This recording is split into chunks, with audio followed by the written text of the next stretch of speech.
This sode would not be possible without the support of our listeners, patrons, and sponsors. If you'd like to find out more about supporting the 3-Bit Gamer Show, head on over to our Patreon at patreon.com/3BG. And a major shout out goes out to our boss level patrons, Christopher, Patrick, and Skylar.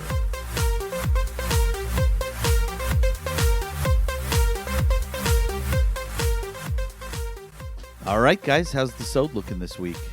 I think I'm all set. I haven't really looked at the news yet, but I've got a bunch of reviews to prep for anyway. Yeah, I don't think there was anything major in the news this week. Was there, JD? JD? I read a theory once that all of human intellect is like peacock feathers, just an extravagant display intended to attract a mate. All of art, literature, a bit of Mozart, William Shakespeare, Michelangelo, and the Empire State Building, just an elaborate mating ritual. Maybe it doesn't matter that we've accomplished so much for the basest of reasons. But of course, the peacock can barely fly. It lives in the dirt, pecking insects out of the muck, consoling itself with its great beauty. Ah, so the news this week is bad news. You've just logged into the 3-Bit Gamer Show.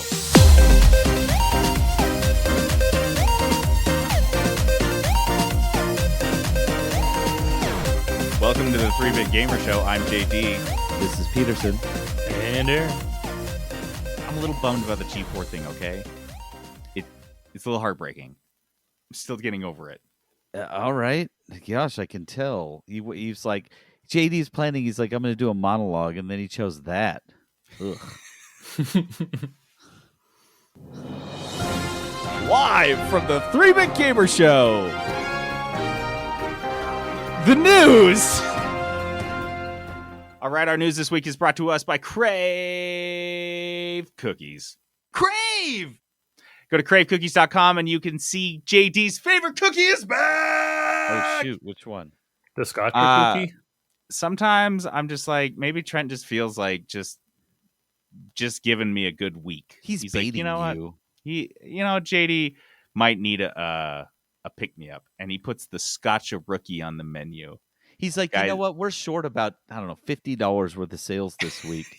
I don't know. How what can it we was. make that He's like, up? you know what? You know what it is? JD, we didn't have his lineup. JD didn't come. Yep. And that's true. That's true. I am at this point such a Crave connoisseur that I will look at a lineup, and it doesn't happen very often. But every so once in a while, Trent rolls out a lineup and I'm not into it, and I don't go to Crave that week.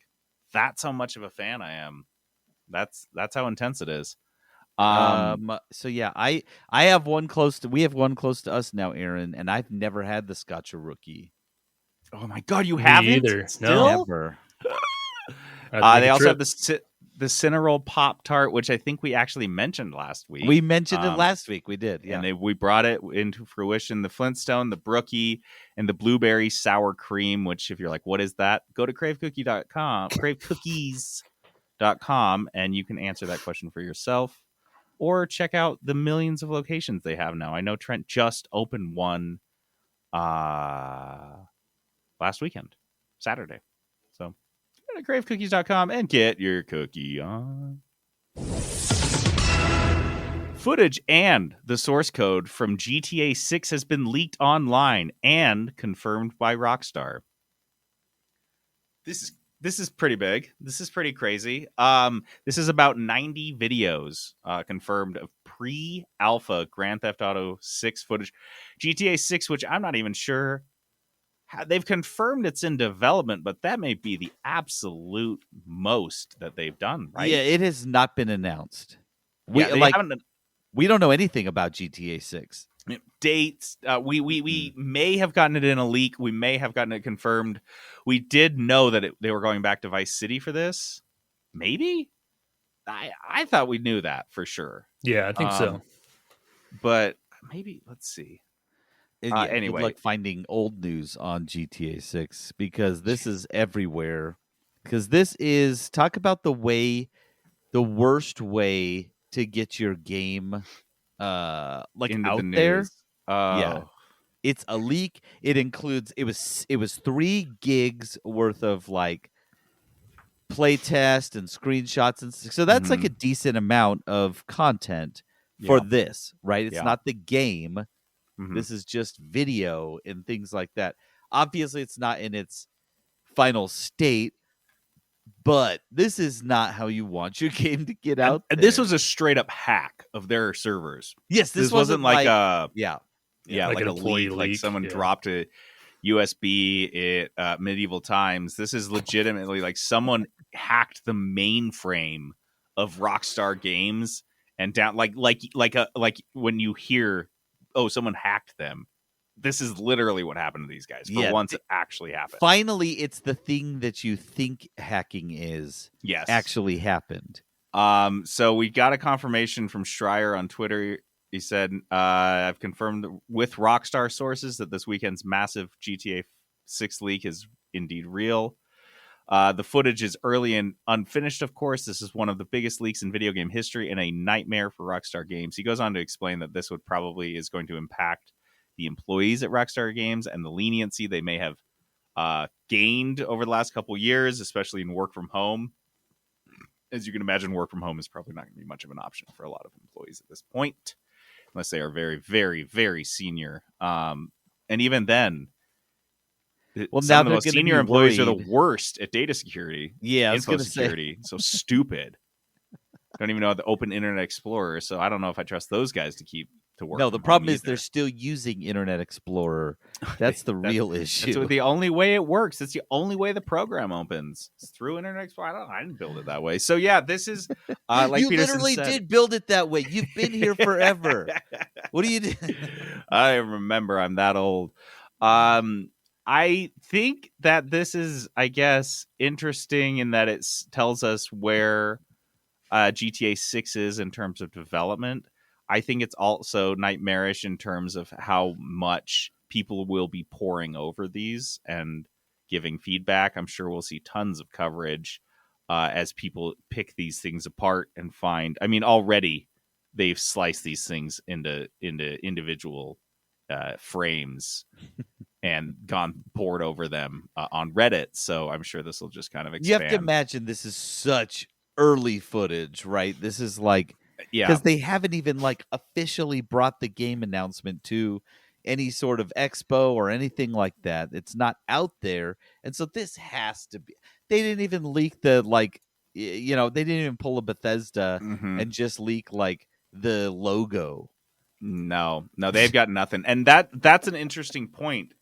Very interesting point is that I can't think of a single other video game studio, other than perhaps Nintendo, that this would be more surprising to see from. Is Rockstar Games that has historically had so much of their shit locked down, like super tight, that even getting interviews as a journalist is like almost impossible unless they want you in, and then even then they don't talk. They're mum. Like they don't give interviews. They don't really do things. They don't put out press packets. They just say, hey, the game's coming out. This is the date. And then they would delay it 3 times and then they release it. That's how they do their games.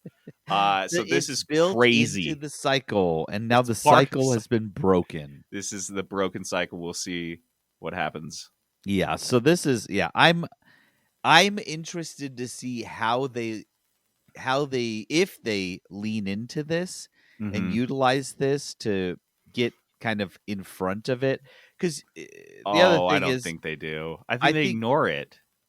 You think they just kind of? I think they're running from this. This doesn't look good. It's not something that they can, because they have no control over this situation. I don't think any attempt to take control is going to work.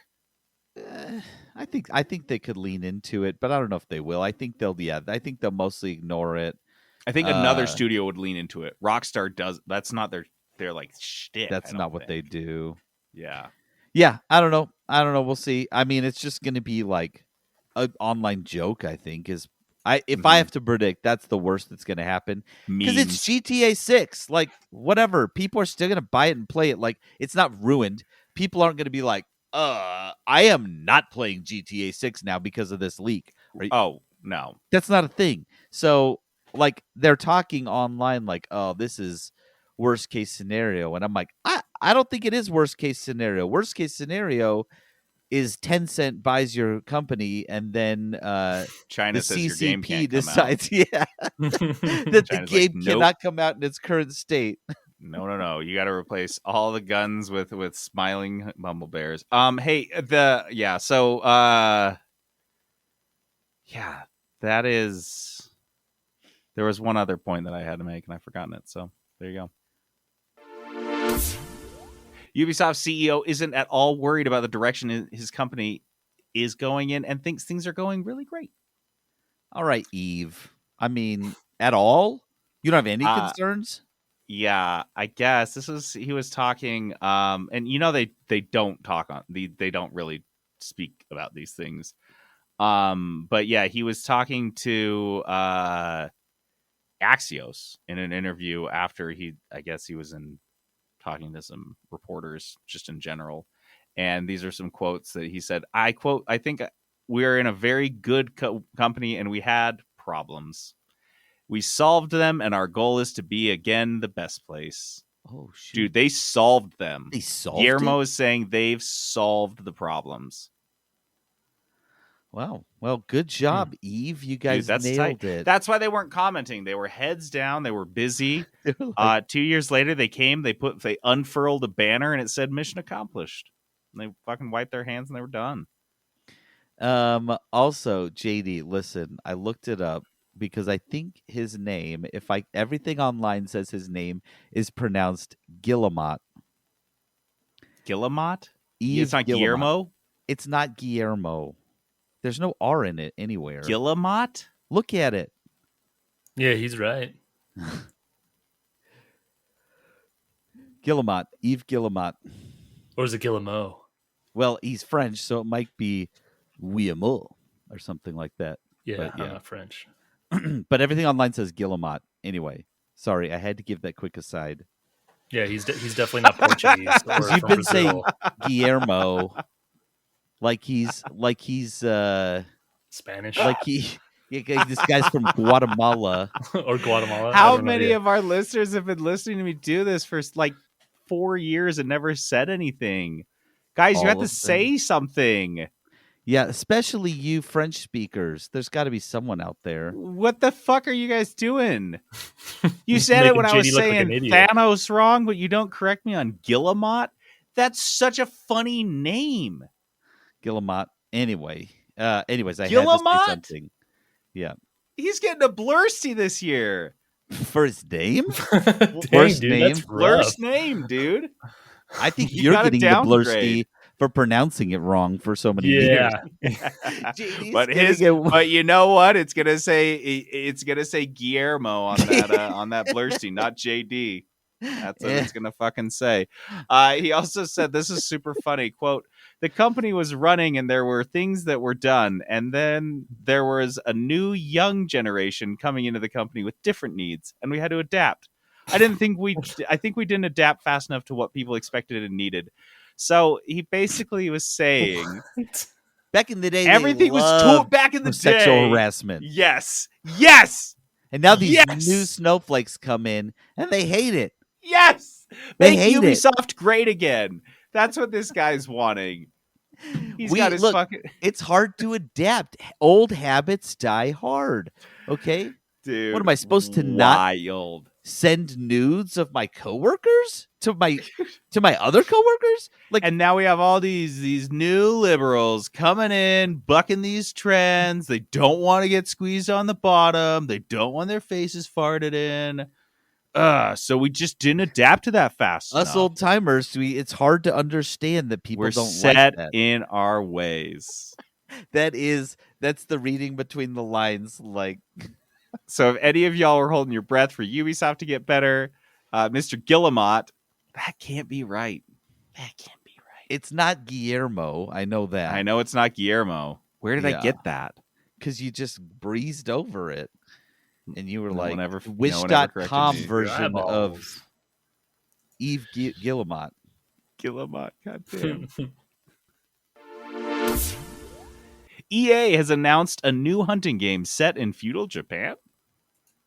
Hunting like You Hunter hunting in humans? Call of What the is? Wild kind I'm of sorry, thing? so I'm not the only one that doesn't know what the hunting genre is, because that's what this press release references. The hunting. Are we talking about, what was that Monster Hunter game No, that it's Spencer was like way into? Hunt Call of the Wild, right? Where you're Yeah. shooting like grizzlies and deer and stuff, and you're tracking them. Are you talking about like the arcade game where you like shoot the deer and then you Well, with I The mean, Buck there are Hunter? actual games where you Hunter? get. Is that, because that's what goes? I'm at, like, at the roller skating rink. But, Shoot, that's a hunting game to me. but this looks like fantasy Uh, feudal Japan. So like dragons. The fuck is going on? This is I don't Koei know. Tecmo. Probably pronouncing that wrong. Pronouncing everything wrong. And they have a very long and storied history of collaborating on games, and they done a ton of shit. So I trust this will be cool. I wish I knew what this was. Yeah, like this article says nothing about what the game is actually going to be. It sounds like there's some really big studios. This is kind of like a too big to fail game. And it's unique enough that it's not like, Marvel Avengers being made by whoever the fuck was making it that shouldn't have been making it. Konami or whatever. Anyway, I think this could be cool. I think this could be neat. I don't know Yeah. what it is. Why not? So eyes on this A hunting fantasy game. hunting game set in feudal Japan. You guys should see how furrowed Peterson's brow is right now. He's very confused. I don't know what this is. So are you have like a bow and you're hunting like Well, Dog, So- I think it's so it Monster says- Hunter. So yeah, it says the developer Omega Force is responsible for making like Attack on Titan, Dragon's Quest, Fire Emblem, Hyrule Warriors, and more. So it seems like it's going to be an hack slash hunter kind of Monster Yeah. Hunter kind of type game. It's like Monster Hunter. But with I dragons. want it to be a hunting game in feudal Japan. All the animals are the same because I don't think that's changed. But you have the shotgun This is from Buck Hunter, fantasy. and you're just shooting all these feudal Japanese animals with the Buck Hunter shotgun. and every now and then a person squeaks in And there, they're like, "What the fuck is that noise?" And you blast them too, because they're and then you get just the a feudal achievement, Japanese peasant. the most dangerous game. And Oh, nice! The Zuckerberg mode is unlocked. Zuckerberg hunts people. GameStop has rewarded employees for sticking around with a 50-cent raise. That's 50 cents an Ayo. hour, folks. So it multiplies every hour you work. That adds up. That's $4 a shift. It's like It's like McDonald's $16 a sandwich. week. Holy Dude, shit! After taxes, it's actually like $2 maybe. That's Yeah, like it's that's two- like half a Jersey Mike sub right there. Are you kidding Are me? you telling me they just got that for just being good employees? Okay. They were You go get your Jersey Mike sub and you take off one ingredient every single time. Different By the ingredient end of the each week. time. By the end of the week, you've got a full Jersey Mike sub. full Jersey Mike sub. Put it on the layaway. roughest day of the week though is the day you have to scrape the meat off of your Jersey Mike sub, and you're just eating the cheese and pepper sauce. You're like, It's okay. Can't But wait. that's the day you're most keenly aware of the sandwich you're building. You have for to Friday. time it right because if day one you take off like the top bun, by let's go day bread 7 last. it's going to be Go real bread bad. last. You got to go bread last. Yeah. I've learned that lesson the hard way. And just pulling out a big bag of quarters, slamming it on the table. Yeah. Counting Dude, out your I'm like, change. dude, my payday came in from GameStop. I'm ready. I'm ready for my sub. This was a lot of people that were talking to Kotaku. Kotaku seems to have quite the network of GameStop employees that just can reach out to them anytime. This is just, you guys remember the report that we reported on that GameStop is going to give some raises, going to give some stock options, going to really start taking care of their employees that have been sticking around through the worst of this this experimentation that they've been doing with blockchain and NFTs and whatever else garbage they've been doing. So people have been getting, instead of any sort of real raises, they've been getting like 50-cent raises. One person got a 38 cent raise, and they'd been there for 10 years. So that's I pretty. feel like at some point that's on you. Yeah, I gotta say that 10 I'm years, sorry, 10 years at GameStop. Take and some responsibility. That's on you. Like, I'm not going to tell you to pick yourselves up by the bootstraps, but dog, you got to go get some fucking boots. But 10 years has been Put a some long shoes time. on, dude. Fuck's sake, you 10 years at GameStop? Are you on prison work release? Like, why are you on 10 years at GameStop? Are you being held hostage? Are you chained up? No, I'm pretty sure the prison work release makes more money. Yeah, dude, what the fuck? They make more in prison than that. It's pretty bleak. And it said even with like the raises, these guys, they're all still under $15 an hour. Dude, this was my favorite one. Was one person went from $10.50. This person in Florida went from $10.50 to $11.05, and the minimum wage in Florida is going to go to $11 in like 2 months. So their raise took them 5 cents over the minimum wage, right at the buzzer. And which means they're never getting another fucking raise. And when the Passover comes, like the finance team looks over and they're like, "Oh, we got to give everyone a bump." They're like, "Well, this motherfucker's making 5 cents more. They're never getting another raise. They're going to be 10 years before they get another 38 cents." I mean, it's like a 5% raise. You know, it's your typical. I just love that he was bumped to just over 5 cents. Right over 11, I mean. Right before they switched to a minimum of 11. Unbelievable. I'm dead. That's So I think just the tone and tenor of the comments in this article and the GameStop subreddit, which if you go to the GameStop subreddit, it's so funny. They're like basically the whole subreddit's like, get the fuck out of here if you're those stupid meme stock assholes. We don't want you in here. It's just for employees. And you go in there and the attitude, especially in response to these so-called raises, is miserable. More so than normal. I think this is going to be the straw that breaks the camel's back. I think there's going to be it's like an exodus here, because this happens when you're keeping an employee, when you're keeping employees, stringing them along with a carrot on a stick, and you finally feed them that carrot, and it's not even a baby carrot. It's just like a little carrot shred from like that was off the side of the sink. Well, they're like, well, why the fuck would I keep going? I know what your carrot tastes like. I saw an image this week of someone had pulled a carrot out of their garden, and it had a decent plume, and the big actual root. Carrot was maybe an inch long. Yeah, that's what they fed these That's employees. What they get. They're like, check how what big these carrots are. You can't motivate them anymore. There's nothing left. You've given them, you've played your one card, you played it very poorly, and now they're like, why would I stick around? There's nothing left. So I think especially these 10-year people, they've been waiting for a raise for 10 years, essentially. Like, we make fun of that person, but they literally have been waiting for 10 years, and they got 38 cents. Yeah, that's it. They're out. China has approved 73 games, including ones that belong to NetEase. And not Tencent, though. Just one of Tencent's subsidiaries. One of the many companies they own. This is so funny.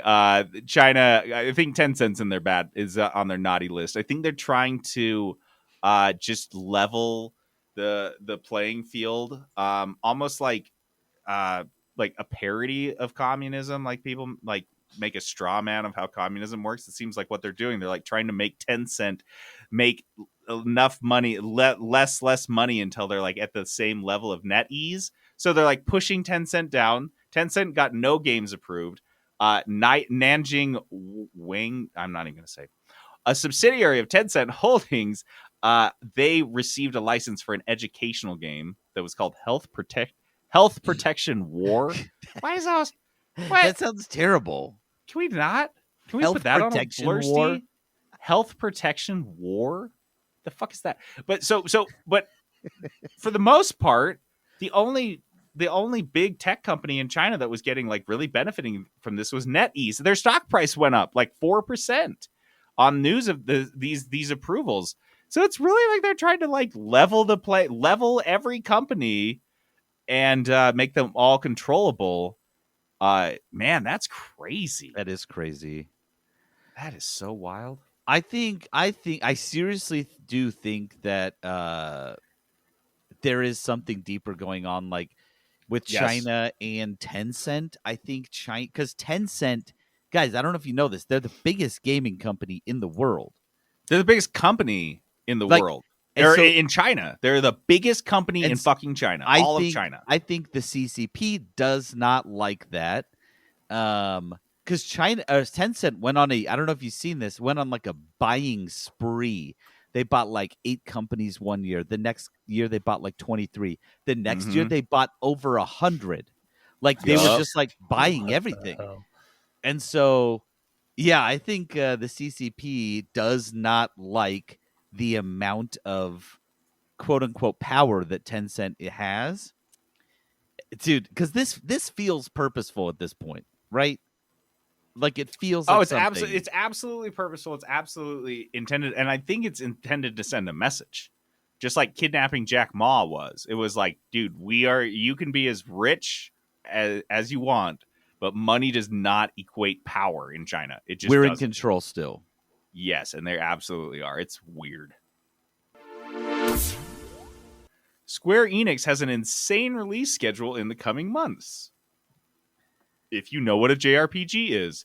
I don't know any of these. Have you guys heard of any of these? I'm looking right now. Let's see. People are wigging because these are just like basically Square Enix is just rolling out a ton of really cool JRPGs. So if you guys are into the genre, you might recognize some of these names. You may not, or you should at least check these out because they are all coming out within the next 6 months. 6 months. The Diofield Chronicle, Valkyrie Elysium, Star Ocean The Divine Force, Harvestella, Tactics Ogre Reborn, Dragon Quest Treasures, Crisis Core Final Fantasy VII Reunion, Forspoken, and Octopath Traveler 2. Well, I guess I have heard of. Is it Final Fantasy VII Reunion or FF7 Reunion? I don't know. FF7 might be something different. Who knows? So yeah, anyway, if you guys like JRPGs, get on that Square Enix train and check out what they got coming. I feel like based on the images in this tweet, like I know what these games are too. You're going to be doing a lot of reading. And I think all of the images could be swapped around and it wouldn't change anything. But you would say that to a fan of one of these and they would slap you right in the mouth. Someone's coming over here to murder me now. How dare you say that? Disney has announced a new game featuring Black Panther and Captain America during World War II. Say what? This is Skydance New Media, who is helmed by Amy Hennig. Who you guys, that name may be familiar. She's been in the news a few times. Yeah, and this is an ensemble adventure game. We don't have anything beyond a preview trailer. But the preview trailer reveals that you will be a little bit, and then they obviously talk about this in the press release. Players will be able to play as 4 different characters. You can play as young Steve Rogers, that is Captain America. Azuri, who is T'Challa's grandpa from World War II. So he's the World War II Black Panther and the king of course, of Wakanda still. Gabriel Jones, who is a U.S. soldier and member of the Howling Commandos, and Nonali, who's a leader of the fledgling Wakandan spy network. Interesting. Who you guys have probably seen in some of the Black Panther movies.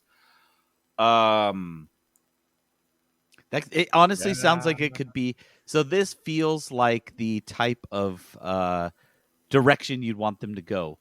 Yep. They're like, hey, you know what? We could do a story in World War II. We've got a couple different characters we can throw in there.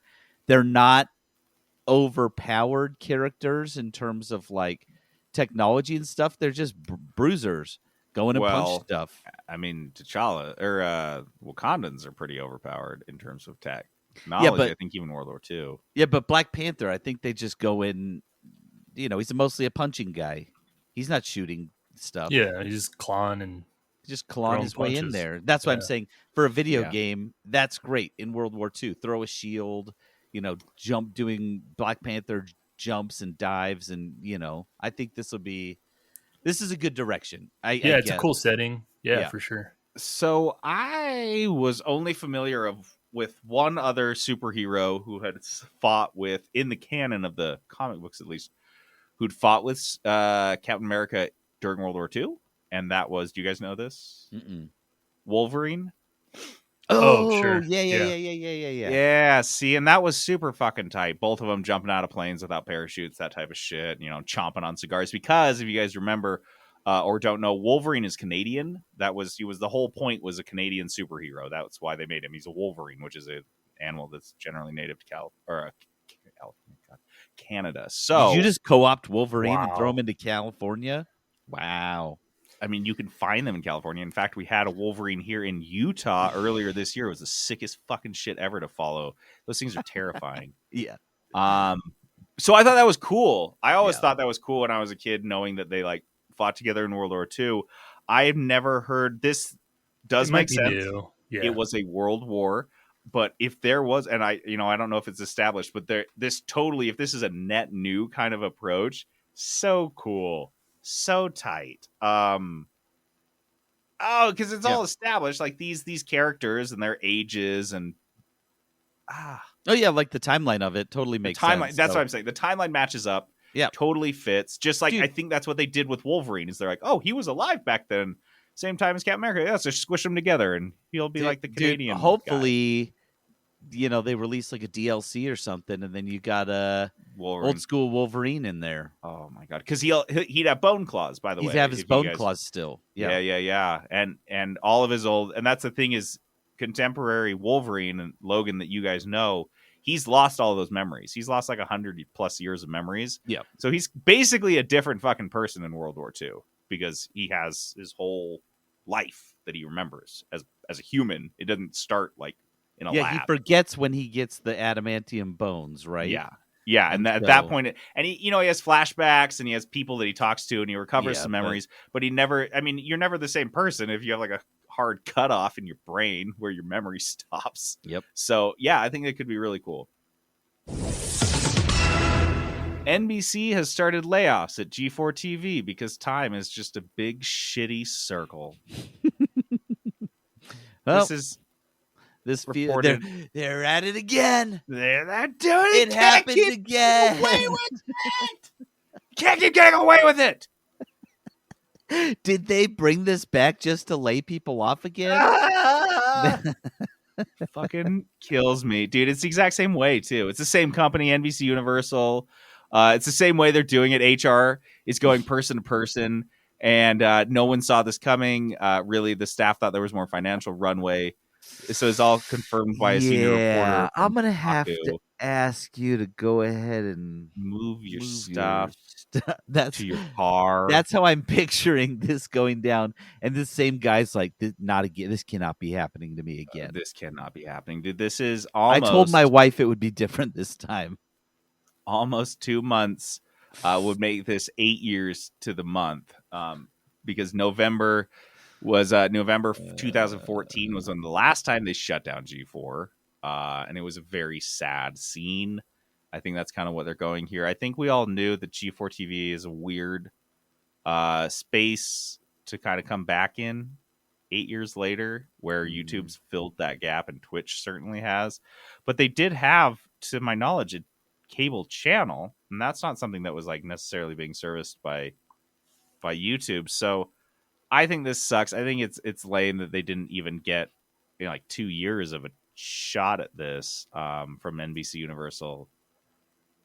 It's just it's just like deja vu. It's the worst thing ever. Yep, here they go again. That's pretty. I mean, it's like a black comedy, right? It's pretty funny in a dark way. Mm-hmm. No, I don't know. I don't know if you guys have ever been in an office where everyone had been laid off before and everyone was leaving at the same time. That of itself is kind of a rare experience. Most people don't experience that. But I think having that happen twice to some of these people. So it even says there's like an HR person going to just approaching the person and being like, okay, hey, like, dude, and that's how they did it I feel before. like I would be sitting at my desk, like I couldn't get any work done. I'd be looking over my shoulder, be like, I know that freaking HR person's gonna come. Because the only reason you have a job is because the HR person hasn't gotten to you yet. Yes, freaking Grim Reaper.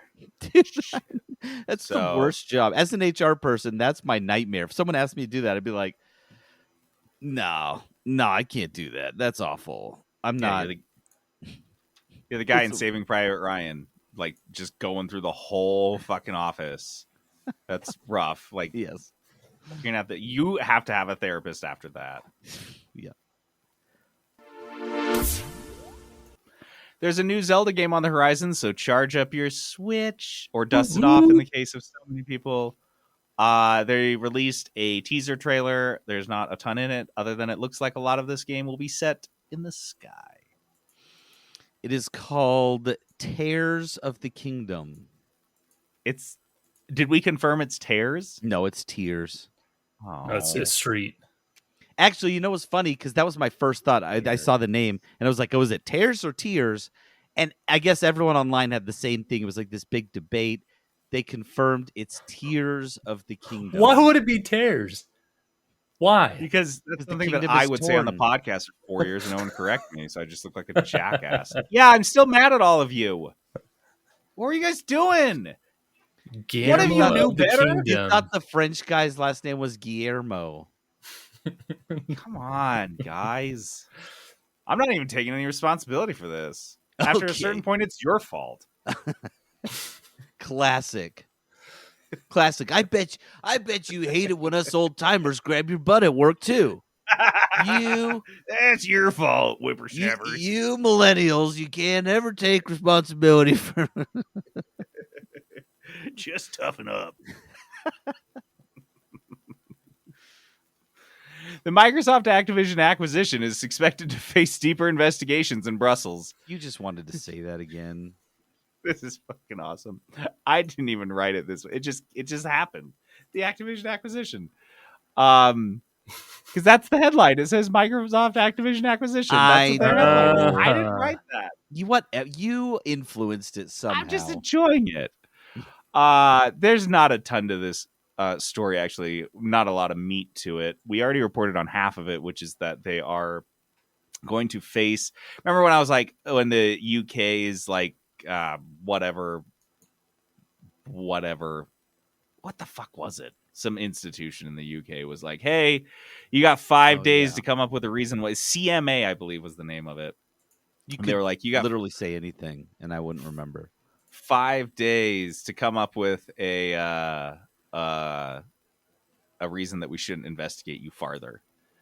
And they're like, nah.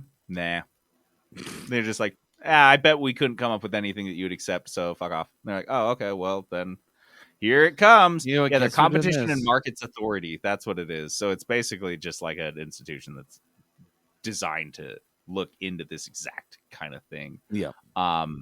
And so, they're going to do a deeper investigation. So keep an eye on the UK. We'll have some more funny quotes coming out of there, Brazil style. We have to do them in a British accent? Yeah, an accent we can actually do. I can't do a Brazilian accent very well. Nope, I can't do Brazilian, but I can probably do a terrible British accent. And then soon after that, we'll be doing our best Brussels accent. I feel like you're just going to go right back to your no. Northern it's going to be Bavarian. Yeah, buddy. That's what they all are. Just Bavarian. All of Middle Europe. Look, you get to be English or what is it? Bavarian? That's it. That's all I got. That's my range. So that's it. Brussels is next up. There we go. They have regulated Activision and Xbox have been in pre-notification talks with the regulators in Brussels, and Microsoft will be officially filing its case in the coming weeks. So at this point, I feel like the company lawyer, the head lawyer guy, he's got all the data he needs. He already knows what's going to be said. So he's just going on vacations now. He's like, where are we to next? Brussels? Yeah, that sounds great. I'll go hang out in Belgium for a little bit. After the stint in the UK, we just hung out in Brazil for a little bit. Like, he's already got all his talking points. What new are they going to say? So he's just having a great time now. Yeah, and I think that all Jim Ryan has to do is gum up the works. He just has to make this hurt enough that Microsoft is like, okay, Jesus, we won't buy Activision. fuck. It's not fucking worth it because they have to get to a point where they're like, we're Microsoft, Activision, Blizzard in every country in the world except for Brussels, Brazil, and the UK and Greenland and like all these other fucking random places that decided this wasn't going to work. Wait, And are we going to like, Tunisia next? Yeah, Why so is Jim Tunisia... Ryan, he's just poking. He's just fucking poking because he's like, eventually they'll get sick of me poking. And all these other countries are like, well, yeah, I mean, we do things right, yeah. I looked it up. Brussels is like kind of French. I got to just work on my French and then just kind of squish it together. Oh, I think French is Guillermo is a popular French name. I know that. I'll start there and work backwards. EVGA has terminated their relationship with NVIDIA, leaving the GPU in business entirely. Just like I left that whole headline entirely on the ground. Okay. Dang, this is I did have a lot of letters, okay? I had an oh dang queued up, and then you just ruined it because you made me laugh with your stumbling.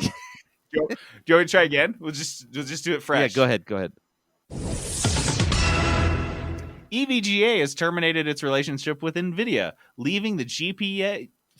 Why can't I say GPU? It's like you want to say GTA. I want to say GPA, GTA. We'll try it a third time. EVGA has terminated its relationship with NVIDIA, leaving the GPU business entirely. Did I do it? Oh, dang. Take 7. Got it. All right, Peterson, some light editing and no one will notice. Nope, I'm just gonna. Nope, it is staying. I couldn't stop laughing. It was just so ridiculous. I think it was something about EVGA and then GPU. Too many G's in there. It's a mouthful. A lot of abbreviations. Yeah. Anyway. Okay. So what's happening? EVGA, which you may recognize from looking at your own computer, because you're probably my favorite graphics card.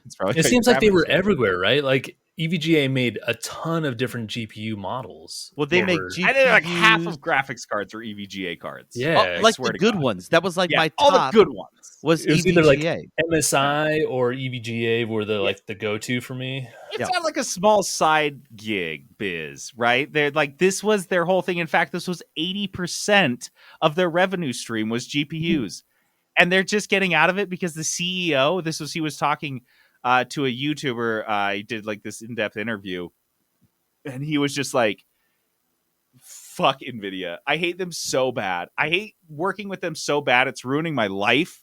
It's ruining my job, my personal life with my family. I'd rather my whole business just go to shit than I work with them anymore. I would rather cut off 80% of my own body than to just spite them, because I just hate them that bad. He claimed that EVGA was told the price of the new products when they're revealed to people. Like during the announcement on stage that NVIDIA does. Like there was no partnership is what he said. There was nothing. No partnership at all. NVIDIA had total control over pricing. So they would NVIDIA would undercut their partners, these guys that would come in. And so basically, if you guys don't understand how this works, because it's a little weird, and I may be not entirely explaining this correctly, but NVIDIA builds the card, the graphics card itself. And then it partners with these other companies that will introduce other cool components to it, like cooling, like fans and other ways that you can maximize the card a little bit better. So generally, just getting the card straight from NVIDIA isn't the best card you can get. The best card you can get is someone that's taken that card and tweaked it and tuned it up to make it better, and then they sell it back to you. Well, NVIDIA likes to double dip on this. They like to dip into get money out of the partnership, and then they like to get money by undercutting these partners and selling their products, their Founder Edition cards, at discount prices that their partners can't match. So they deliberately make sure that they're making more money on the partners that they're selling instead of supporting them. And so this guy's just like, fuck it. He's got a couple hundred employees, 300 employees. And he's like, we're not going to lay off anyone. We'll be fine. And everyone's like, how? He's like, I don't know. We'll just push you off into one of the other divisions. Like they'll focus on motherboards or whatever.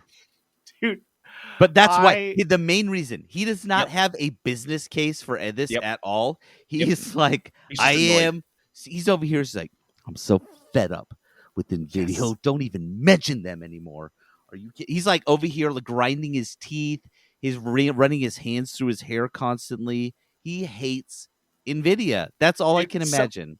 And the thing is this is a hit for NVIDIA. Like, absolutely, this sucks for them. And I guarantee you this is an instance of fucking around and finding out for some executive or some dickhead dingleberry at NVIDIA who basically probably told the CEO at one point or another, what are you going to do? Yeah. This is 80% of your company. You have to just deal with what we tell you, have to eat what we feed you. Yeah. And he is like, I'll starve. And they're like, no, he's like, no, I am fucking sewing my mouth shut. And they're like, what? Dude, this guy crazy. Yeah, and that's exactly what fucking happened. Good for him. Yeah. Fucking video, though.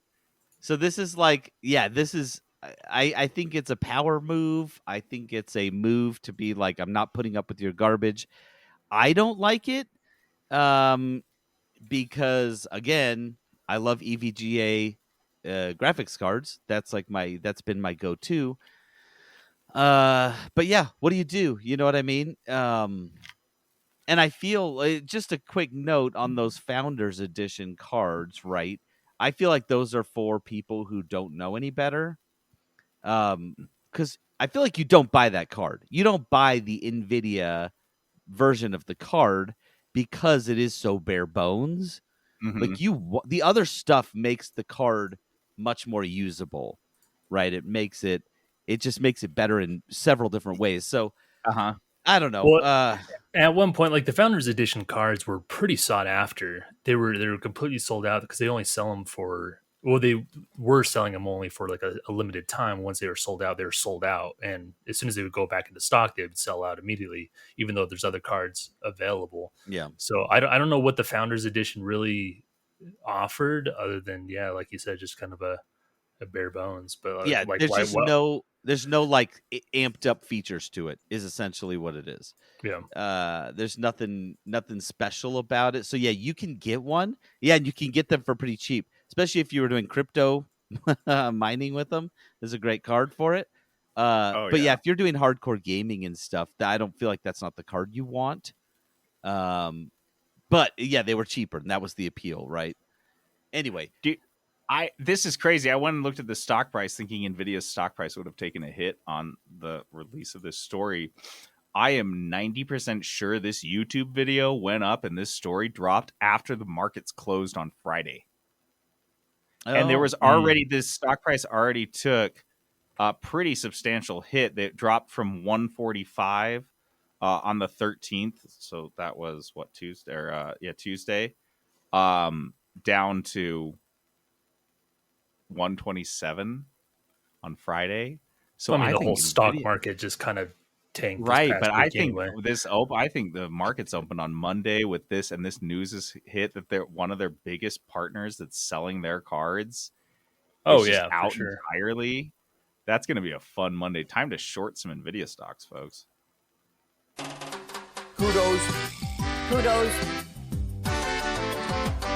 Kudos. All right, Kudos is this positivity segment we do where we like to give a shout out to something really cool. Who has kudos this week?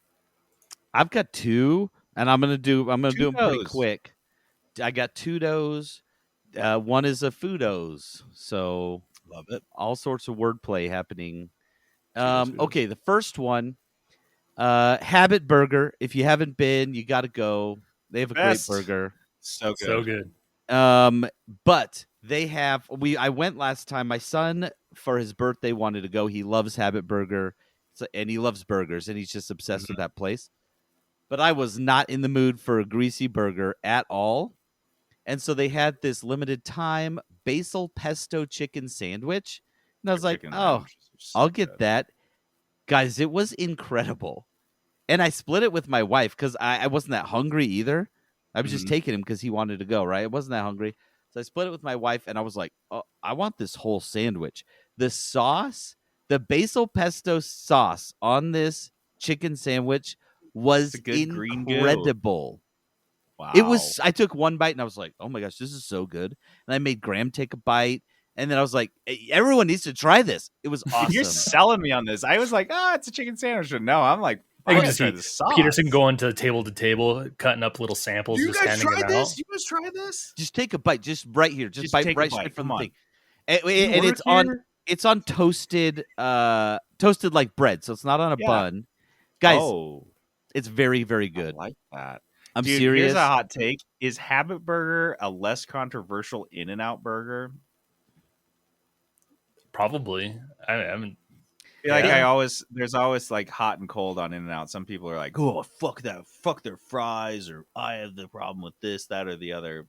Didn't they have some I'd never hear someone controversial talk in the shit on news? Habit. Huh? Yeah, I think don't know. In-N-Out has some controversial news like 5-10 years ago or something like that. But maybe. I'm just talking about like opinions. Oh, just opinion. People either love or hate their fries. I never hear any shit talking on Habit. Here's what I'll say about Habit. Like, Habit's just a good burger place. Yeah, you're not gonna go and be like, I did not like that at all. Like, if you get a burger, if you like burgers, you'll like the burger. Fries are solid. Their shakes fries are really solid. They have two different types of coffee shakes. Okay, guys. Coffee and mocha. But I will say, if you go and you haven't had it, get the fried green beans instead of the fries. You will not be disappointed. Yes. They're so good. It's so bizarre. They're so good. 100%. And if you go to the Layton location, Peterson will be outside handing out samples of the chicken pesto. Yeah, I'll be out there on my own dime. Habit did not hire me for this. We'll get a good bite with the sauce. Look right here. This is a good one. If you take a big bite, they'll be very comprehensive. So that's my first kudos. Okay. The second one, I went to my first Major League Soccer MLS game. I went to a Real Salt Lake game ever. Oh wow! Last night. Good for you. Nice. And I like going to professional sports. Like, the games are fun, the atmosphere is fun. Guys, this is the best one that I've been to. The atmosphere, it is absolutely my vibe. Kick ass, yeah. Because they are sitting there. Okay, there's flags waving all over the place, right? There were drums playing the whole game. In the section on the south end, you know? My God. It reminds me of like a collegiate game. Like, like people are going crazy. They're always on their feet, standing up. We got music playing. Yeah. It's not quiet. Like, you know how like in like basketball games and stuff, the music will play over the PA system or whatever, and then when the game starts, though, they're like silent. Everyone sits down. Dude, yeah. Soccer, they did not care. Drums going the whole time. You didn't even need an announcer. You didn't need music. The fans were doing it on their own. It was like the fans before the game, just like a parade around the hallway area. The big old parade, everyone's singing the song, and I was like, this is the atmosphere that I want to be in. Yes. I told Colin, because he was with me, and I was like, dude, I want to be this type of fan. I want to just come to games. I want to come tailgate in all my gear and have be with the guys on the drums, you know, just hanging out. Soccer is objectively the best observer team sport. It's the best thing. It's so good. When I did a study abroad in Spain, and it was during the Euro Cup, and it was just like the energy. You just go into a bar, and like you said, no point in the game is there any downtime. Like, you can be like sitting there having a conversation in the bar, but everyone's buzzing, everyone's paying into, and then you check back into the game. Yep. It's so, because it's just the best. Yep. The fans are fun. It was just so fun. There's this, you know, every team has their own song, you know, and they're singing the RSL song. Anyways, it was a lot of fun. If you haven't been, the tickets were not expensive. They were $20-$25 each or something like that. You just have to get them ahead of time. Real Salt Lake is like hidden gem of this city. Absolutely. It was a blast. Real Salt Lake game. Loved it. Anyways, I can't give it enough kudos. And now I'm bummed I never went to a Seattle Sounders game, because those are supposed to be even crazier. Yeah. So, yeah. Anyway, it's great time. Great time. Nice. I just have a quick kudos for Ruffles Twists. Ruffles Twists are a new product from Ruffles. They are as described, like a long cylindrical twisty chip. They are not gonna make you think of Ruffles. They're kind of puffed. They've definitely got a puffed texture to them. Okay. So it's not like if you're familiar with the what are those twists? Oh God, Peterson, Fritos? Fritos twists. They're not like Fritos They're twists, not like which that. are kind of dense. Have you had them yet, Peterson? You tried them? I've not had the Ruffles twist, but I'm looking at them, and they don't look anything like Fritos twist. They're That's not toffee, and they're so okay. easy. They're fun to eat Kinda. in the terms of the texture because you can eat them like one at a time, which is I always like because I feel like I can just then eat for like an hour and not feel bad. I've gone through almost all the way to the bottom of the bag on one of these. Like that's where I'm at on how In one sitting? Yes. Yeah. And I did the math. It's like 1,100 calories, and I was like, I only ate like 800 of it. This is fine. It's fine. These are really is okay good. behavior. They have a this is healthy. I said I needed some carbs in my diet. I got them. They have a smoky barbecue flavor and then a cheddar. Smoky barbecue is my favorite, but they're both really good. Is it more smoky than sweet? Yes, because I don't love sweet smoky. Barbecue. We've talked about this before. No, this is super smoky. You might actually like this. I don't want to say you'll like it because I think your chip opinions are garbage and crazy. But look, I like a good barbecue sauce. I just don't want KC Masterpiece. No, it's not sweet. They're not sweet. They're very kind of definitely smoky. Okay. So yeah, check out the Ruffles twists. Oh, and they don't even get your fingers that greasy, which is even better. So they're really tasty, fun to eat, delicious. Is there an intro for that? Is there a thing? There's not. All right. This new thing's called Playtested. It's where we play a tabletop game. And this is not a tabletop game.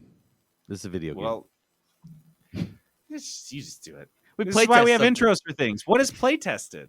What is this? Did you just invent this thing? Just a new category. I just put it on there. You just made this up? I thought we'd done this before or something. Make me look like an idiot. Not even collaborate, just do your own. Not even just unilaterally make up fucking segments on the dock. Hey, you looked at it and through. This is why you got to revoke his privileges. Through your negligence, you approved it. Of fucking Playtested. What is this? You introduced this new thing you invented. This is your responsibility. Yeah. No, guys. Podcast is falling apart before your very ears, folks. This is not a new segment or something. I was just putting it in there because we play tested a game. That was it. It's not. You guys literally play tested this. It's in the playtest. Yeah. So you had to sign up to get into a playtest, and then we were in the playtest. Apparently, Aaron still is in it. We literally got a segment. Yeah, I didn't get kicked out. Apparently, yeah, Peterson got kicked out of the playtest. He's over here mumbling to himself. He's so pissed off. You're the one. You just read it. Storming around his room. Yeah, it's like attention. Talk about your Tiffany over here. What's it even called? Playtested.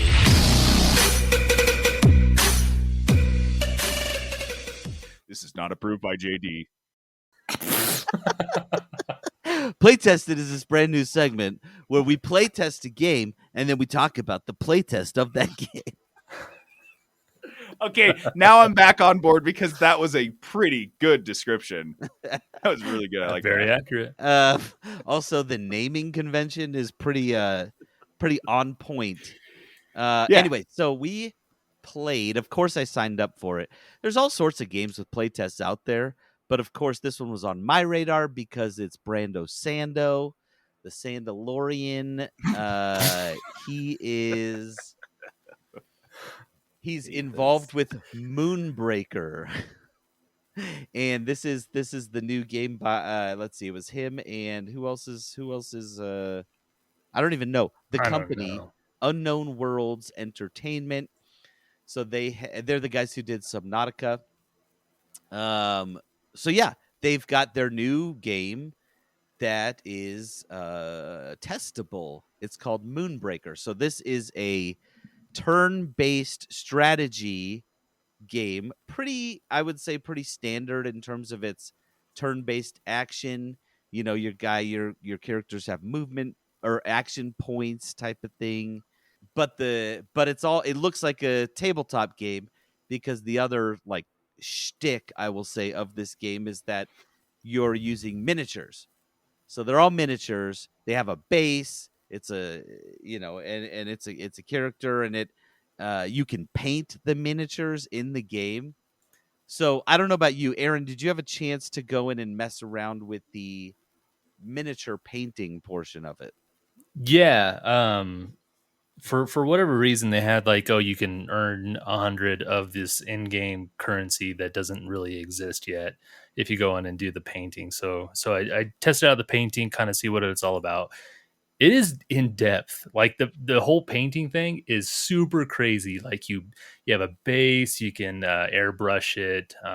It's do highlights, and they've done some community contests of painting, and these people put in a lot of time to paint their figures.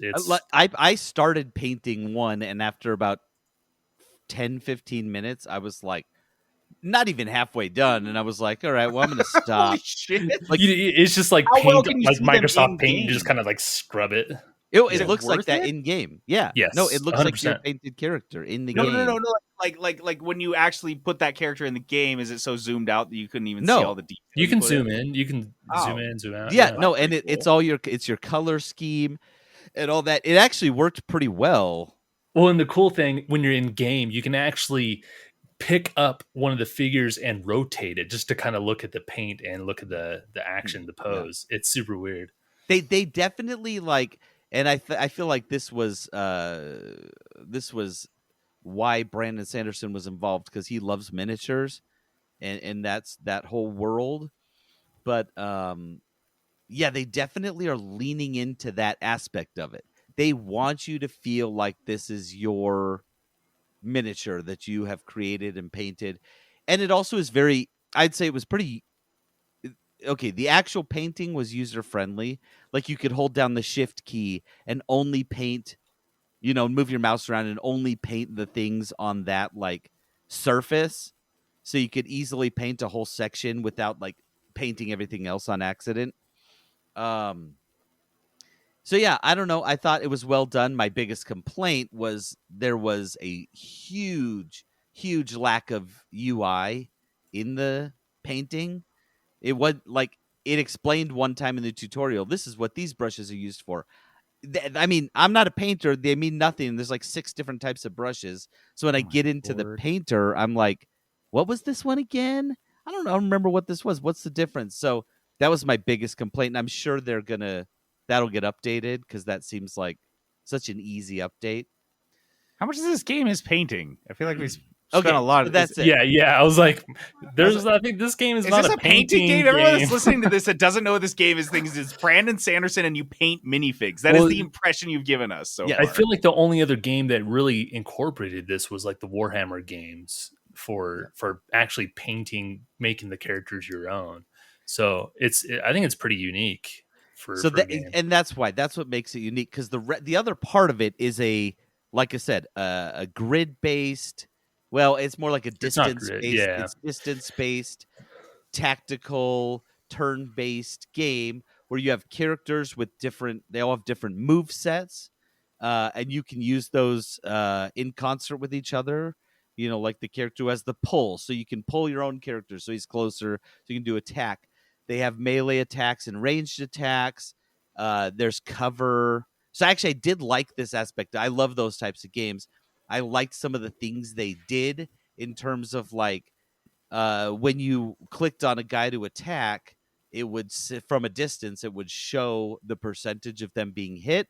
But it would also show what was influencing that percentage, which you don't always see that. It's like, oh, they're standing behind a bush, so that lowers it by 15% or something like that, right?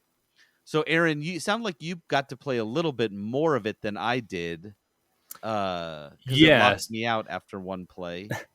Which is super crazy. So like you kind of touched on the UI. The UI needs definitely some work, but obviously it's a play test, it's early access, so it's definitely going to change. So on the game, you start with your leader. your leader is your life. So as soon as your leader dies, the game is over. The other team won. Oh yeah, and that was a little bit different. Yeah, and each turn you gain currency. I forget what it's called, but you use that currency to activate your special abilities or call in new units. Mm-hmm. So you start the game with your leader, and then your units are on your base, and they range from like 2 to 6 points, I believe. So each round you're earning currency, and you can carry over 3 of the currency to each round. And you can call in new abilities, new heroes, or new characters, whatever they call them. It's like you set your army up beforehand, but they're not in the match. You have to actually like call them in, bring them in. They come down, and they're in the game now. So yeah, you call them in, and they have like a summoning sickness kind of. They're stunned for a turn, and then you get to use them next turn. But there's ways around that. You can actually activate them earlier. So you can completely create your own roster, which is really cool. I've kind of experimented with that today, and it's not very user friendly when you're trying to create your roster, because you're clicking on each thing and trying to figure out their abilities or the range kind of. So it's hard to build the roster because you have to click on each one. There's not a way to like easily filter. At least maybe I'm not looking at it correctly, but it seems like you could take a lot of time just to build your roster, which is kind of crazy. But yeah. It did feel like strategy is going to be because they're all strategic turn-based games, but this one felt heavy on the strategy. Yes, right. Like you have to time things right. You have to protect your leader right. So you have to like positioning is a big deal. You need to block your leader, and you know what I mean. Like strategy was a big piece of this, and just based off the move sets of the few people I saw, the characters I saw. It seemed like, they're very focused on making it like a crew-based effort. It's not just like this guy shoots a shotgun and this guy shoots a sniper and this guy shoots a handgun. You know what I mean? They were very different feeling. Yep. Yeah, and they do have different size bases, so they have smaller characters and larger characters, and you can't move through characters, so you can completely block people, and it's all about positioning and you team can sandwich someone in like an enemy, and they can't leave, they can't go anywhere. Yeah, because when you call in new people, you call them into anywhere around your actual main character, so you can position them in a really tight points, which is cool. So I think the playtest for me got me a little bit more excited about this game. I already know I love this genre, and I am pretty impartial to Brandon Sanderson. I don't have feelings. You like him okay, him one way or another, but no, and so no, I'm actually pretty excited for this game. I told JD this is probably going to be one of the games that I actually end up purchasing, and I know that's it's interesting because I haven't heard from this review any Brando Sando at all, unless he designed the magic system for the painting. So he has written the lore for the game. Oh, I'm sure, but like I didn't hear any like you guys are like, oh, the lore's there's no lore as far as I know. In the playtest, there's no lore. Okay, they didn't really give you. See, I'm out on that. I want to just see the game working. Like, no idea what's going on. Tell me that story, and if it's being billed as a partnership with a famous author, man, that should be in that playtest. Like, you should be dripping that. You should be. That'll be bringing me into the world, baby. That'll be in the alpha and the beta. Not in that. I think the playtest. This is all mechanics. Them trying to figure out. This is a new segment to me. I'm out of my element here. Yeah. Sorry, you're thinking of first impression closed beta, that segment. This is that one that we do all the time. Playtest, or alpha. Yeah, my bad. Neither of those have been approved by JD. Hey, dude, you know what a rundown is? Use it in a sentence. Can you get this rundown for me? Try another sentence. This rundown better be really good. I don't know, but it sounds like the rundown's really important. All right, the rundown is a segment that exists, one that we do where we give A run. You know, I'm actually not sure what this is. Rundown. Fuck! I hate that. Stop doing the same thing. That felt very different to me. I don't know. Same, but different. Peterson has been playing Disney Dreamlight Valley, which is you don't have to say it like that. This is Peterson has been playing Disney Dreamlight Valley. No. Peterson's playing Disney Dreamlight Valley. Okay, so I feel like everyone's judging me because I'm playing Disney Dreamlight Valley. Did you get the Unicorn Pack DLC for this? Okay. Yes. No, this is on. Well, it's Game the Pass. only mount that Elsa can ride. What do you expect me to do? Okay, what am I gonna have Elsa ride a fox? You sound like an idiot right now. Do you even know Reindeer, Elsa? maybe? Have you even seen Frozen? Have you even seen Frozen 1,000 times? So Are you even stupid. a parent? Okay. So, Disney Dreamlight Valley. This game actually kind of for me came out of nowhere. Like I didn't even know this was a thing. And then I Likewise. saw it on my Xbox Game Pass and I was like, "Oh, I'm not playing that. That sounds dumb." And then I saw some reviews on it where people were saying it's Disney's Stardew Valley. And I was like, "Oh, like I do kind of want to play a Stardew Valley type of game right now." And is on Game Pass. So I was like, all right, whatever. I'll download it and play it. Guys, I got hooked. I tried to look. I can't see how many hours I am into this game. This is But- on where are you playing it? It's Game on Pass. Game Pass. Oh, it's on Game Pass. Well, you should be able to, or maybe you can't. I don't know why I can't see it. I felt like I could before, but I can't now. Anyways, it's a lot. I've played a lot of hours of this game, and actually it's been fun because I've been also playing it with my daughter. She's 5. She sits on my lap because she loves it. So that kind of shows, I guess that's kind of an indictment on myself for enjoying this game so much because my 5-year-old daughter's like, She can play games on her own now, can't she? well, Like pretty well. mm, Didn't you say she she oh, could. all right.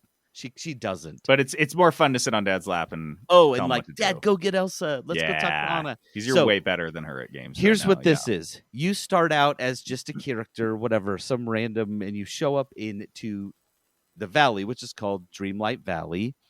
And everyone has forgotten what's going on and why they're there.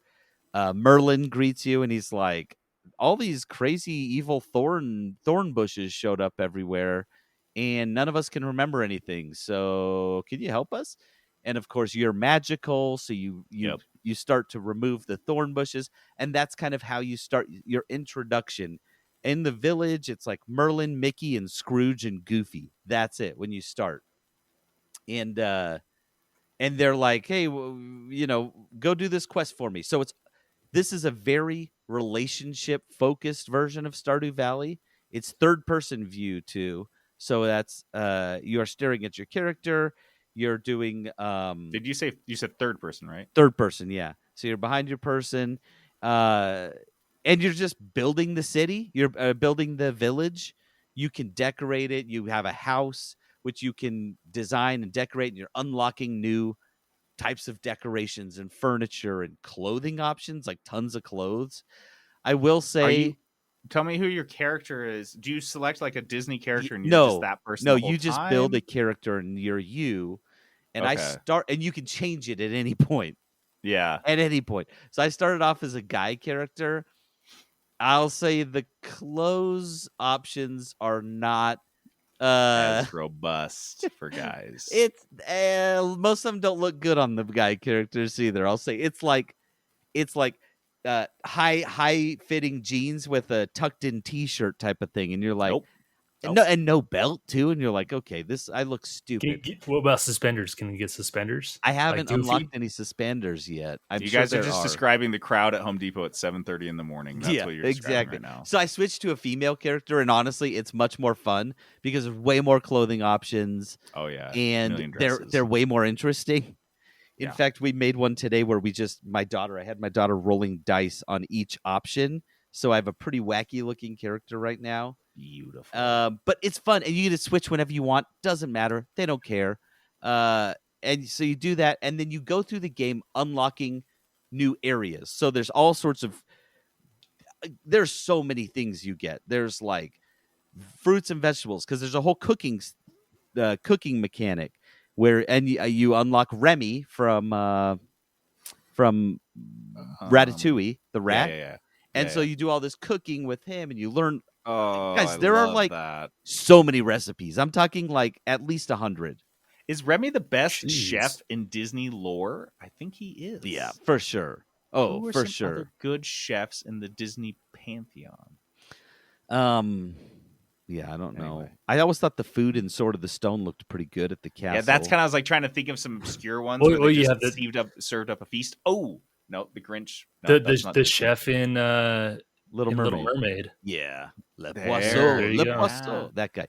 or And the he had a chefs whole- he had a whole song. in the Beauty and the Beast.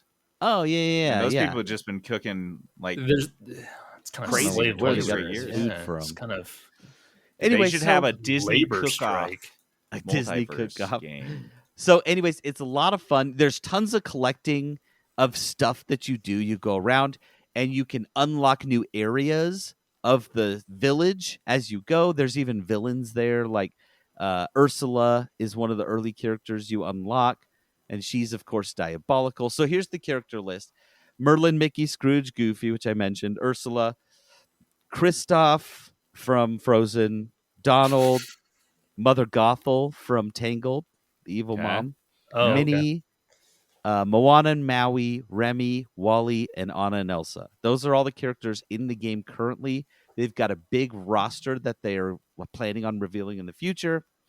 But yeah, you're just doing missions for all these people, upping your relationship stat. You can hang out with them. Like you can be like, hey, come hang out with me. And they just follow you around and help you with certain things. I don't know what it is. This game just sunk its teeth into me. I think I like the whole, like, I have a ton of missions to do and I can easily accomplish most of them. Like, I feel like I'm pretty close to doing everything and I'm not. It says I'm 8% through, but I felt like I was more than that. I am to the point where it's starting to be a little grindy. Like the missions would be like, okay, you need to gather this amount of this resource, and it's the drop rate on it isn't great. Mm-hmm. And so you're just mining a lot or something like that. But I don't know. Look, it's on Game Pass. I think if you like Stardew Valley, try it out. Aaron mentioned this before. There is a lot of dialogue because, again, it is relationship based. There's a lot of dialogue that's going on, but it holds your hand throughout the whole thing. If you're a Disney fan, you'll love it because you unlock memories as you go, and it's like puzzle pieces of like a scene in a Disney movie, and like it's very like Disney, of course, is all over this thing. There's just like everywhere. My biggest complaint is that it's not fully voice acted. Like the characters it is technically voice acted, but all the lines aren't. Meaning like every character has a voice and it sounds like the character, but it's usually like you walk up to them and they're like, hey there, buddy, and you're like, okay. And that's Didn't they get most of the actual voice actors for the characters? I think so. It sounded like the only one who I've found so far who doesn't sound exactly like it is Maui, which is The Rock. The Rock. Yeah. It sounds like an almost version of The Rock. He has a pretty like a recognizable voice too. Yeah. So it's a rock off actor. Yes, I was about to say that too. I love it. You nailed it. Cool. So, do you have you said it's Game Pass, so it's Game Pass. So, seriously, check it out. It is fun. If you have a child who likes Disney movies, that's a huge bonus because my daughter honestly has loved all day today. She's like, Dad, let's go play that Disney game. Dad, let's go play the Disney game. And so we've played a lot today. Tight. Dice of Destiny. All right, Dice of Destiny is this game we play at the end of every episode. we roll a 6-sided dice to see who will be responsible for rolling the dice of destiny, a 20-sided dice with 20 different game genres assigned to it. They then roll another dice to see how much money they can spend, and then they find a game in that genre for that price, pick it, play it, and review it. A couple weeks back, Aaron rolled an anime game for 30, 40, 50 bucks. I don't know. And you picked after Jack wading Move. through literal lake and mountain of pornography based games. Yes. He finally found one called Jack Move, which at first glance you think might still be porn related. Just on that name, but you're like, I was no, like, you dig in a he little did bit it. Farther. Our first And, hentai game. Aaron, tell us a little bit about what you thought about Jack Move. Yeah, Jack Move. So it struck me as really interesting just because it's 2D pixel.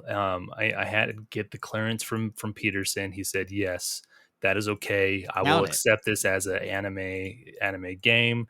Because if you watch the intro video, the ask. I appreciate. JD never comes to me for approval. I mean, he should. Well, you make the episode. Let's talk the about categories approval on the you podcast, do everything. Peterson. I have the ultimate say on everything. Continue. So Jack Move, it's a JRPG turn-based, so very JRPG-ish. It's you select your abilities. They have like a turn tracker, just kind of similar to any other turn-based JRPG game. Very, very cut and dry. But this one is set in a futuristic world where there's hackers, major corporations are basically controlling everything, and you take kind of control of the protagonist, Noah, kind of like a late teen girl. They never really say her age, but that's kind of the vibe I'm getting. So it's anime, so you're probably right. Yeah. So you start off the game where you're infiltrating a corporation and you're hacking. So that's kind of like the tutorial area. Is you're hacking in and you're a criminal, right? You're just you're a criminal for the good people and hacking in. So the cool thing about this game is it's short. It's less than 10 hours. It has a pretty cool story, I like to say, and it's not like your average like hits and attacks and defense and stuff. It's all software based, which is kind of cool. So you have a deck, and that's where you load your abilities. You have software and hardware that you load in. Software is kind of akin to like magic abilities, like spells kind of thing. But you only have a certain amount of software that you can load into your deck.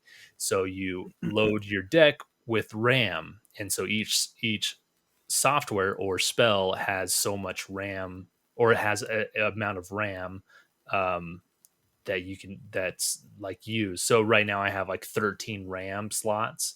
And so I can kind of mix and match different software abilities that use like 2, 3, or 4 RAM slots. So you don't have access to all the spells, all of the software, right? So you have to kind of pick and choose. But the cool thing is mid battle, you can swap out some of your software. And so you can kind of tailor it to the battle you're doing. Does it cost you a move when you do that? Or it does. Okay. It does cost you a move, which is kind of crappy. But you have this ability that allows you to up your defense and skip your turn. Okay. So then you'll get 2 turns back to back. Because then you can change out your software, then do an attack the next turn. So it's not as bad. I feel like in some JRPGs, I'm just like constantly attacking and not really focusing on healing. Right. I don't know if that's kind of the vibe that you get sometimes when playing JRPGs. There's healing potions, there's buff abilities, and you can just keep doing attack the whole time and just get because like you could heal yourself, but they're just gonna hit you for the exact same hit points as you just healed for. So it's like, okay, I'm just going to attack my way through this. This is very different. I feel like I'm having to strategically place my attacks a lot more. And it's same rock paper scissors structure as most JRPGs. There's green, blue, purple, and red abilities, and so certain enemies are weak or strong against those abilities.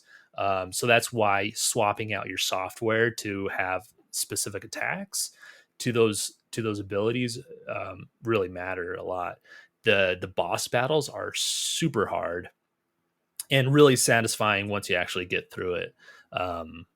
And so the story goes, you have this corporation that you're kind of infiltrating. You get back, and your father calls you after like so many years. He never talks to you after your mother died, and somebody's there kidnapping him.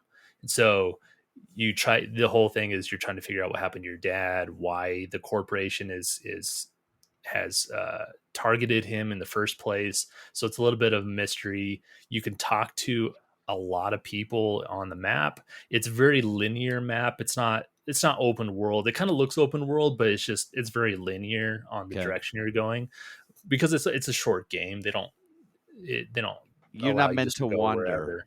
Yeah. There are like little crates spread around the map, so maybe you want to try to find all the different crates where like potions and stuff like that in there. But yeah, it's kind of the gist of Jack Move. I don't want to give like too much of the story away, but the game comes in around $20. Nice. It was on sale for. And it just came out, right? It just came out on September 8th. And I think I bought it on the same day. It was just like a weird. It was like timing. right there, yeah. Yeah. So I think on release it was $15, and I had purchased an already like another game that gave me an extra discount, so I got it for $12. Nice. It was, I think $12 is a perfect price point. I think $14.99 is a perfect price point. $20 is a little much. Just only like a 10-hour game. So I'm about 3/4 of the way through, and I can see the end, and I probably have 2 hours left in the game. So maybe like 8 hours is probably max. Okay. And I've done a few side quests. Side quests are kind of irrelevant unless you just kind of want to be a completionist to do all that kind of stuff. But $14.99 is probably reasonable. Than if it goes on sale, that seems like the right price point. Yeah. 12 to 15, because it's not replayable at all. Because you earn so much money in this game, you can almost buy everything. You can buy all the software, you can buy all the hardware, but it really matters like your setup, because you can't equip everything. So right. But you can just buy all the hardware and software that you want.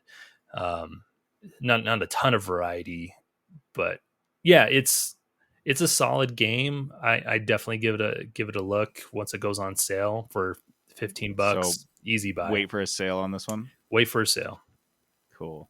Okay. All right, so that means we have a re-roll, and let's see who's going to be responsible this week. What do we want to do? It Peterson. I'll be 1-2. Okay, I'll be 3-4, and Aaron 5-6. 5-6. Oh, that didn't stay on the desk. Wow. Nope, that one didn't stay on the desk. We're going to try a different dice because it's under my desk now. This is what it's like. It's a 1. That's me. All right. I'm up. Okay, Peterson, baby, you're up. Choose your color of dice. Black. All right. Green it is. Okay, 17 is a real-time strategy.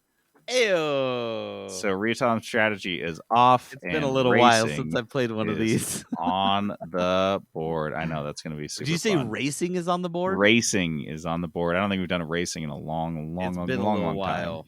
Yeah. Okay, and then we'll roll another 6-sided dice. And it's $60 on an RTS. We've been lucky on the price. The money, right?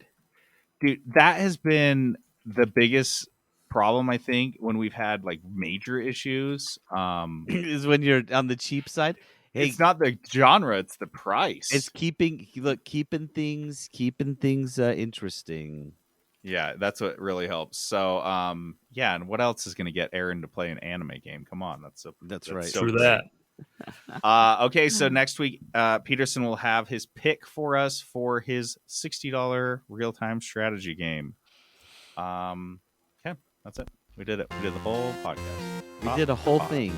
We did the first part, the middle part, and now we're gonna play some outro music from Jack Move. Jack Move. Guys, thanks for chilling out with us. I'm JD logging off. This is Peterson going AFK. Aaron rolling out.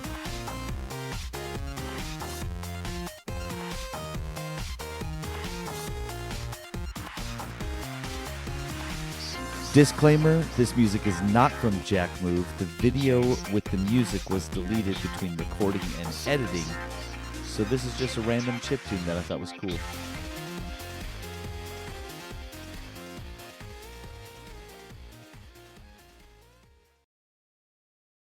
Peterson Productions. Oh yeah.